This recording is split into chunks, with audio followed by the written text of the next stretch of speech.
What do you mean you can't make the government work? Bloody hell, it's not made of wood. Temperamental device. Hello and welcome to this week's episode of Quic Politic. My goal is to help create a more precise awareness of socio-political issues, or thisy-thatty, jibbery-jabbery stuff, for those who are interested.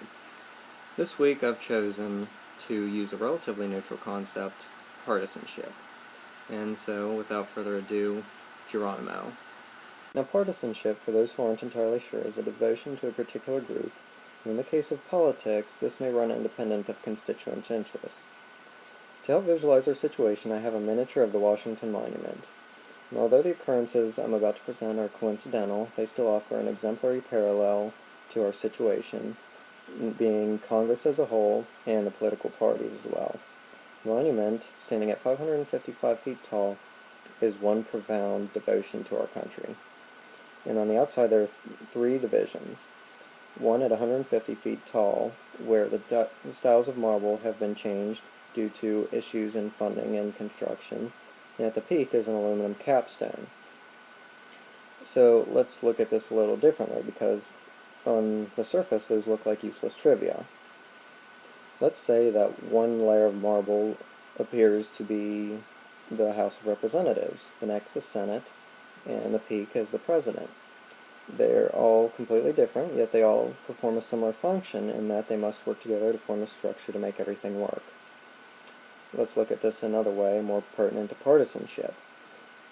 Let's say one party is the Republicans and they have one layer of marble, the next is the Democrats with another layer, and the capstone could be third parties.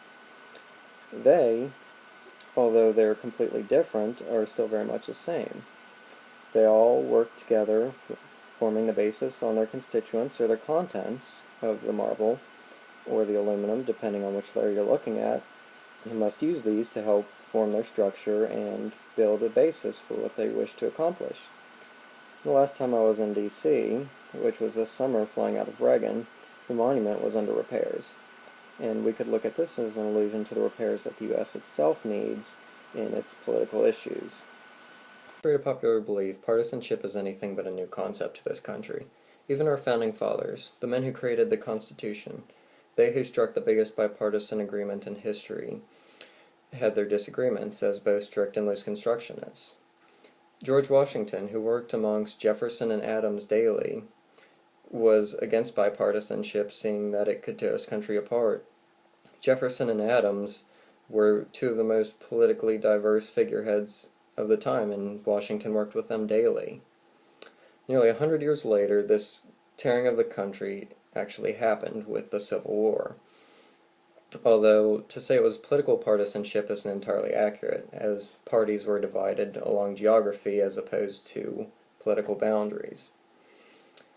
Afterwards, though, during the Reconstruction, political partisanship overtook issues and geography wasn't so much of a hindrance.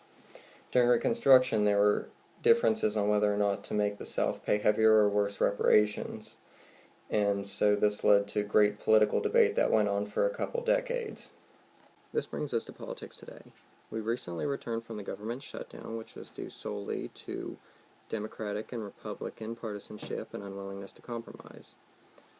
But see, having multiple parties, we can't strictly say that it's all bad, because it only becomes an issue when there's partisanship.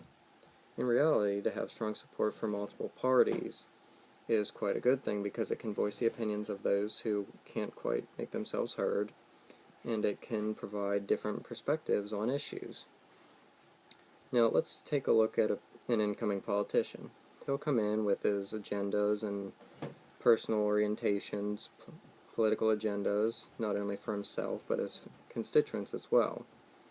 Let's say he wants to pass a bill, though, that is in direct conflict with one of his party's planks. This bill will likely not pass at all, simply because it's against the planks, and in trying to find support from another party, it might not pass as well, simply due to the fact that he who proposed it is of an opposing party.